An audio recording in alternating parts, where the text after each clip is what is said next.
Olá, estamos começando mais um Entre Aspas e hoje eu vou abrir com dados importantes do IBGE.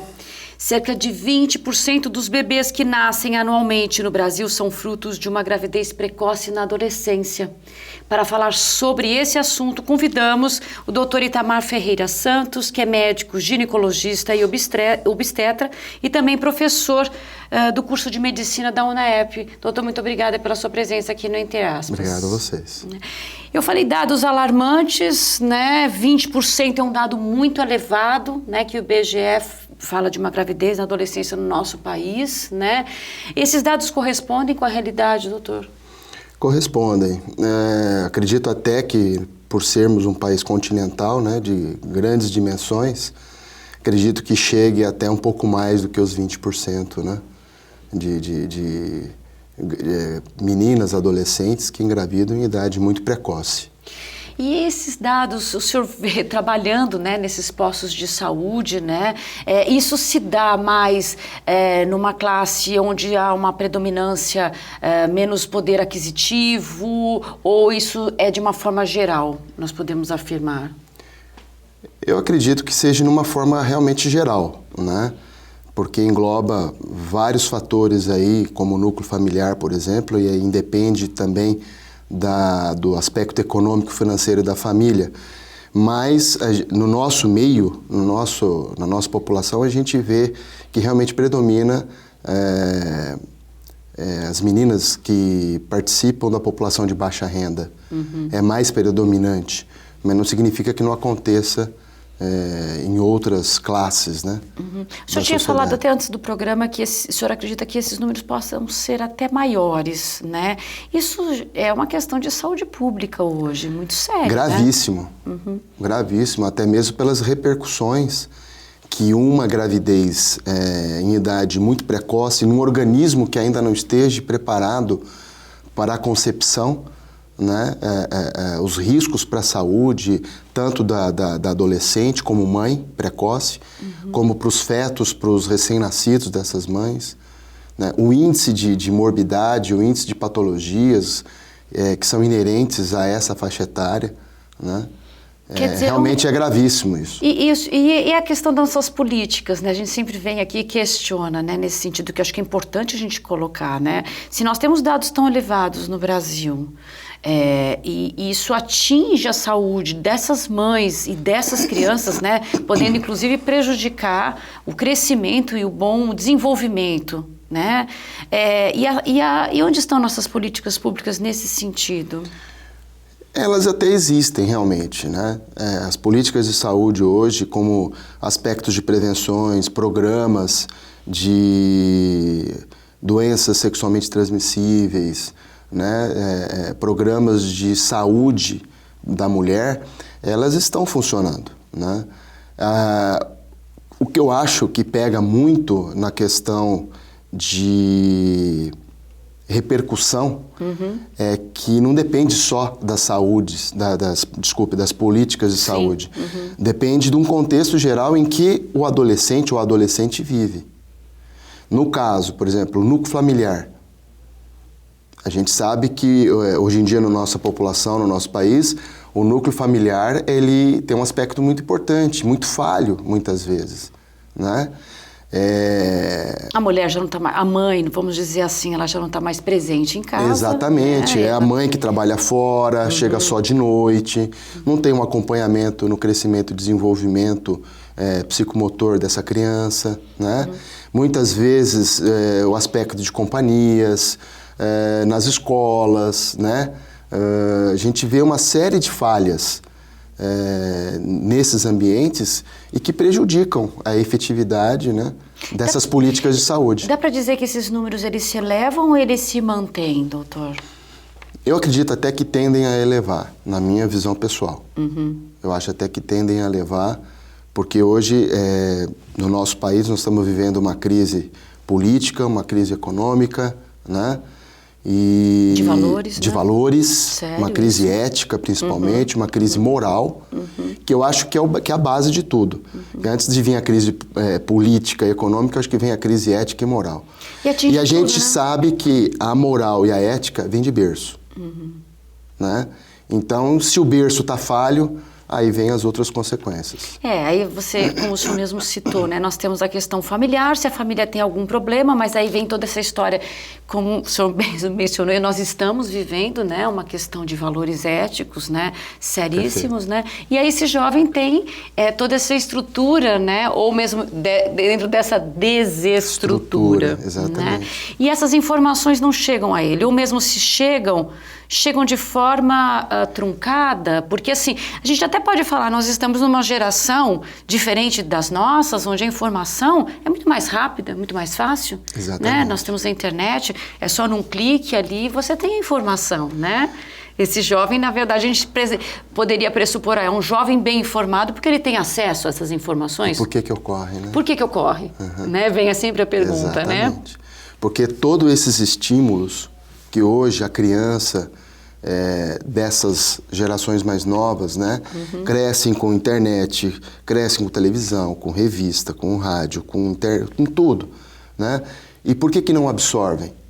Porque falta o núcleo familiar, falta orientação, os cuidados do pai e da mãe, os cuidados com a educação, né? Os cuidados com a preservação, como você falou, da ética e da moral, que muitas vezes é a base dessas consequências ruins aí para essa faixa etária, né? Crescem no meio totalmente inóspito e depois de uma certa idade, dificilmente, às vezes, acerta as arestas, né? Que na verdade assim, fica muito fácil, né? Ou então tem aquele pensamento, isso não vai acontecer comigo, né? Talvez tenha essa coisa do jovem, Exatamente. Né? Apesar de todas as informações, né? A adolescente mesmo fala assim, aconteceu com a minha amiga, minha vizinha do lado ficou grávida com 13, 14 anos. Não, eu vou me cuidar, eu sei me cuidar. Sabe mesmo? Aí passa um tempo, ela aparece grávida também. Né? A segunda, eu estava fazendo os levantamentos aqui, o que se considera gravidez na adolescência chega até os 21 anos, é isso, doutor?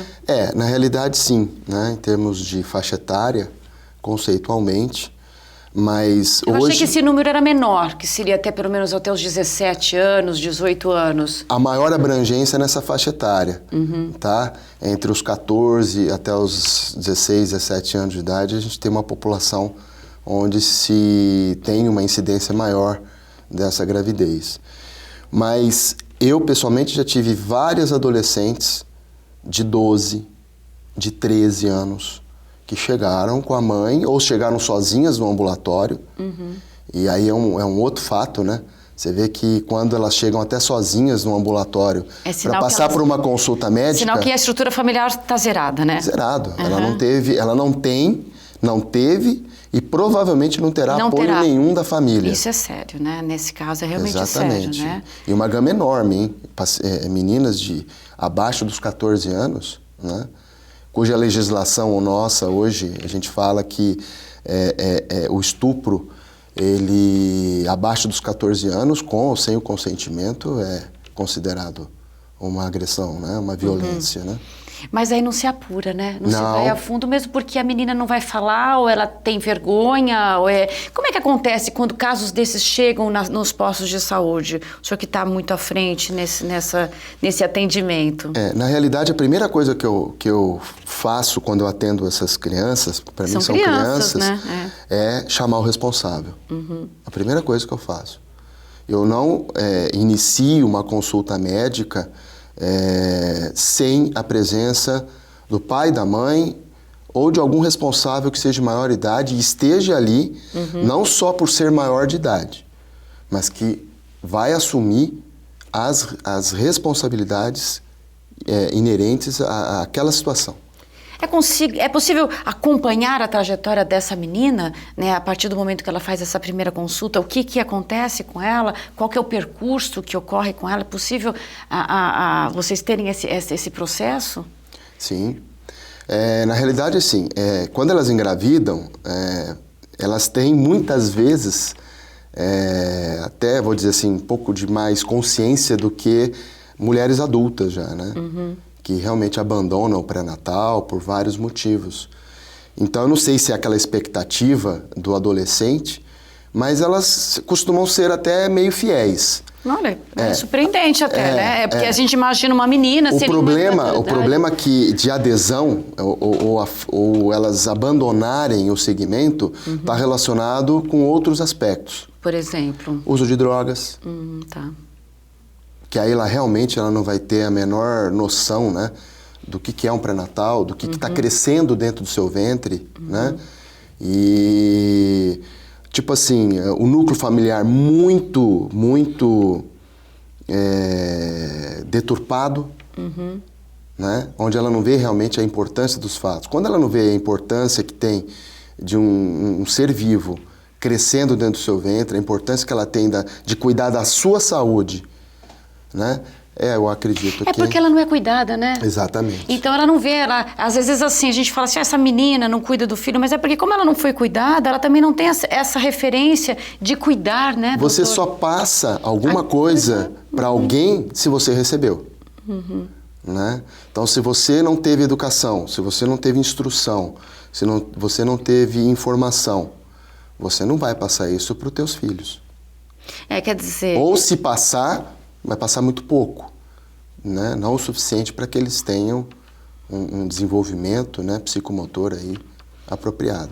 Por isso que a gente fala, não bastam só as informações chegarem, né? Existe todo um contexto social extremamente importante nesses casos, Exatamente. né? Elas têm que serem assimiladas. Chegar, chega. Chega. Mas e aí, como é que eu absorvo essa informação? Exatamente. E até onde essa informação é importante para mim? É isso que você falou, eu não vou fazer o pré-natal, é importante? Não é importante. Né? É verdade. Quer dizer, ela descarta essa informação, né? Como se não fizesse parte dela. Não do é universo dela. Durante os 9 meses de gestação não vai ser rotina para ela. Então ela abandona o tratamento, abandona o segmento pré-natal, né? E já é uma gravidez, por exemplo, de alto risco, né? E por ser considerado alto risco, se ela não leva certinho, arrisca as consultas, os exames laboratoriais, os exames de ultrassonografia, né? Ela vai estar mais passível desses acontecimentos inóspitos durante a gravidez, né? Nós só vamos para um rápido intervalo e voltamos daqui a pouco.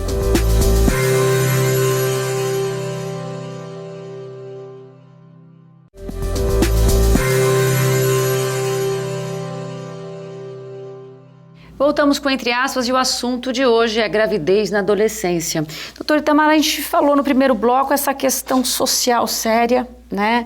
E que assistimos, né, em muitas notícias desses números, eu diria alarmantes, né? Sim. Do aumento, né, da gravidez precoce no nosso país, né? 20% ou até mais, como nós havíamos mencionado, chegando até a 25%.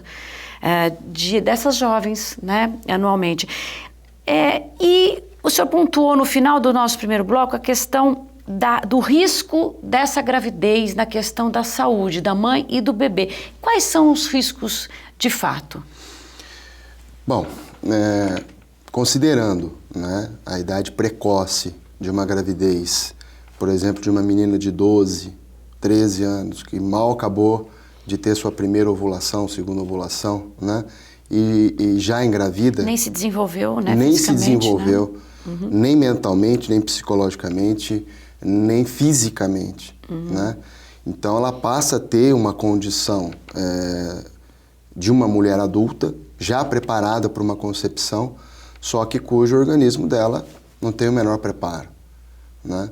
Então a gente vê, por exemplo, um índice alto de meninas que desenvolvem hipertensão, né? Hipertensão durante a gravidez, meninas que desenvolvem diabetes gestacional, né? E, enfim, uma série de outras patologias inerentes da própria idade que transformam essa gravidez em gravidez realmente de alto risco. A própria precocidade da idade dela, né? Na hora do parto, por exemplo, né? Fisicamente, anatomicamente, pode ocorrer problemas durante o parto. A questão, né? Por exemplo, do parto normal, ela é viável numa gravidez da adolescência? Ela é possível? Ela é possível, né? Ela é possível, desde que durante a gravidez não tenha essa série de riscos, como, né, diabetes, uma série de hipertensão. Riscos, né? a proporcionalidade entre o físico da adolescente com o tamanho do bebê, bebê, o tamanho do nenê, né?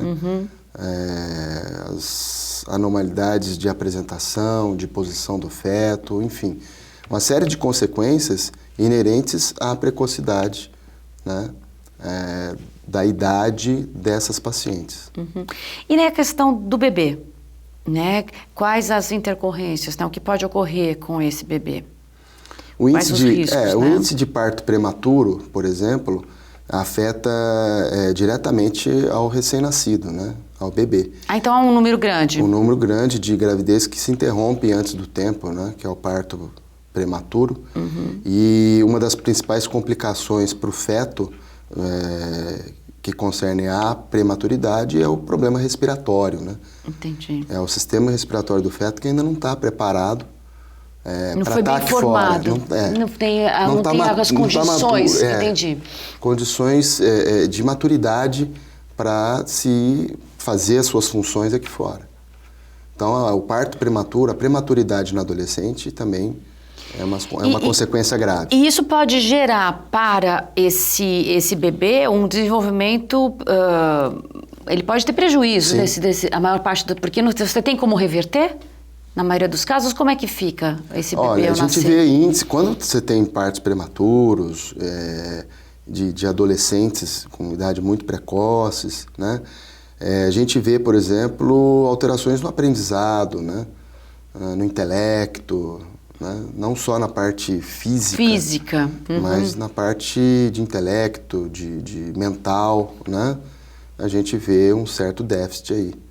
E ainda mais quando o senhor menciona no primeiro bloco a questão do uso de drogas ou de bebidas alcoólicas também, ou mesmo do cigarro, né? Isso também pode estar aliado, isso falando das mães de uma maneira geral, né? Isso é um fator agravante, né?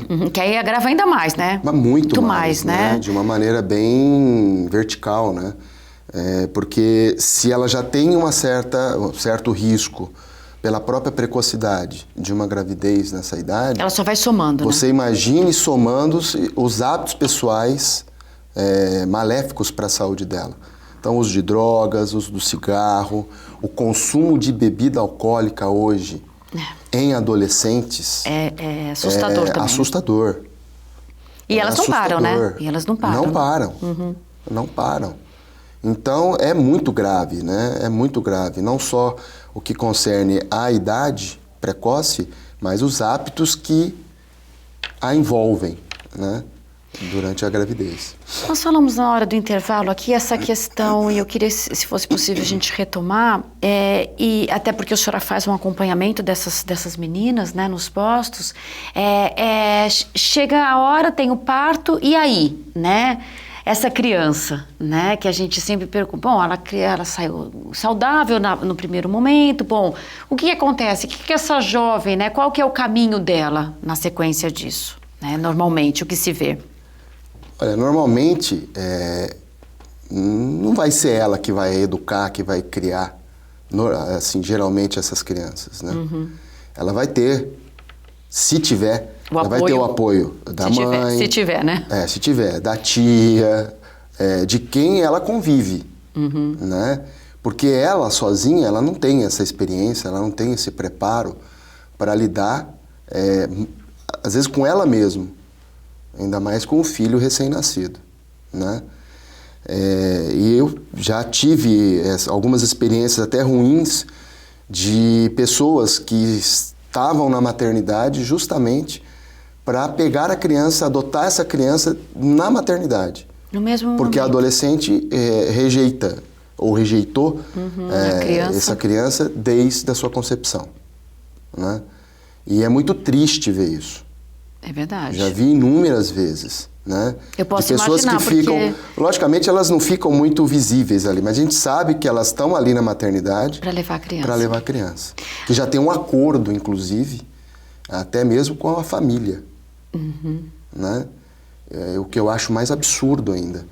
Porque se fosse o fato só da adolescente tomar essa decisão, que ela não é responsável até pelos seus atos, imagina a família consentindo tudo isso. É muito triste. Eu considero uma situação muito triste. Mas a gente até comentou aqui, né? Pelo menos assim, tem uma adoção, tem uma família. O problema é quando essas crianças são abandonadas e a gente também assiste essas notícias, né? Frequentes, são abandonadas em sacos de lixo, são abandonadas, não estou dizendo que são as adolescentes de uma forma geral, né? Mas assim, há um grande índice de abandono dessas crianças, né? O que é divulgado, né? É divulgado. A gente acha que até esse número é bem maior, porque nem todos os casos de abandono são divulgados, né? Virou, infelizmente, uma rotina na nossa sociedade, né? Rotina na nossa vida urbana. Né? A gente sempre tem, de tempos em tempos, essa notícia que entristece. Mas na verdade, é o que o senhor havia e nós havíamos comentado aqui. A gente tem essa questão, a gente condena, mas a gente não entende toda essa história dessa jovem, né? Ela abandona porque foi abandonada. Né? Claro que a gente não pode justificar por conta disso, mas existe essa desestrutura toda que nós falávamos, né? E muitas vezes não é o abandono físico, o abandono convívio, é o abandono educacional, é o abandono de informações, é o pai e a mãe que está de corpo presente ali, né? Mas vivem se degladiando em brigas, em conflitos, o núcleo familiar em pé de guerra, né? Ela cresce, se desenvolve no meio desses e, consequentemente, não vai ter condições. Bons resultados. Né? E na maioria dos casos, o pai dessas crianças, dessas jovens, né? São jovens também? Na maioria. Na maioria dos casos. E eles aparecem dentro do processo ou não aparecem? Como é que é? Não aparecem. Na maioria das vezes não aparecem. Tipo assim... Até mesmo por serem adolescentes também, né? Até mesmo por serem adolescentes, o medo, o pavor da responsabilidade, né? De ter um filho agora para cuidar, para criar, né? Casamento também é uma coisa que a gente nem tem como falar o que for o caminho, né? Unificar uma coisa que nem tem uma estrutura, exatamente, né? E sinceramente eu acho que até não seria até viável, né? Você imagina, um despreparado, outro despreparado, você une dois despreparados... O que vai ser dessa criança, O que vai ser dessa criança? Muitas vezes deixa... Então, já que está nessa situação, deixa o pai e a mãe, que pelo menos são mais experientes, então... Né? Não que eu seja favorável, pelo amor de Deus. Sim. Eu acho que não é o caminho. Mas não é a solução. Não é a solução, mas aconteceu. Né? Então, nós não vamos criar 10 problemas para resolver um. Né? Resolvendo um, você vai acabar criando 10. Sim. Né? Você junta 2 adolescentes, né? O que vai acontecer? Exato. E essa questão, nós temos hoje métodos, né, contraceptivos, né? Nós temos uma política, vamos dizer assim, que, olha, use camisinha, né? Temos as pílulas e hoje elas têm valores, né? E até os postos acessíveis, né? Acessíveis, né? E são subsidiadas pelo governo, né? Para essas jovens. Doutor, o que acontece, né? Olha, eu vou falar uma coisa para você. Na realidade, existe uma gama de métodos contraceptivos hoje, né? Incluindo contraceptivos próprios para essa faixa etária das adolescentes, né? Que são diferentes. São. Mas aquela tal história, aquilo que a gente vai voltar para o início da conversa. Há uma gama de métodos. Se informam esses métodos. Essas informações não chegam até eles ou eles acham que não é importante? Não são importantes, eles simplesmente não dão importância. Porque, por exemplo, a camisinha, a questão não é nem da gravidez, né, doutora? Exatamente. É a questão das doenças sexualmente transmissíveis que elas estão aí, né? Que pode causar doenças a uma criança, pode causar esterilidade, né? Enfim. E muitos desses contraceptivos estão disponíveis em rede pública. Nos postos de saúde, nas UBS, nos PSFs, eles estão disponíveis sim, né? Só que simplesmente não dão a importância devida a isso, né? E muitas vezes, essas adolescentes, você falou, né? E o pai? O pai, muitas vezes, como a gente comentou, os pais são adolescentes. Mas encontramos várias adolescentes que são amasiadas com pessoas do sexo masculino já maior de idade também. E que querem ter filho. Só que eles não dão a importância, que a menina não está preparada ainda. Entendi. Ah, mas é porque o pai e a mãe deixou conviver junto, coisa e tal. Levou ela para casa dele, montou um núcleo familiar com uma adolescente. Então ele quer ter o filho logo. E vamos combinar, nós temos no mundo outras culturas que Sim. assimilam isso, né? Exatamente. Mas na questão do Brasil, a gente, pelo menos na questão social, a gente evoluiu nesse sentido, né? Com certeza. Que as adolescentes são adolescentes, é preciso preservar exatamente isso, exatamente. né?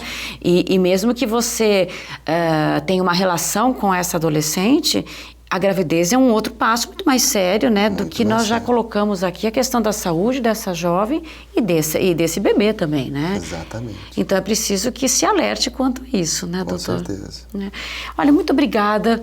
Obrigado Pelos vocês. esclarecimentos, por esse debate. Quer dizer, nós estamos com um número aí, né? Soluções, eu acho que precisaria haver uma grande mudança, né?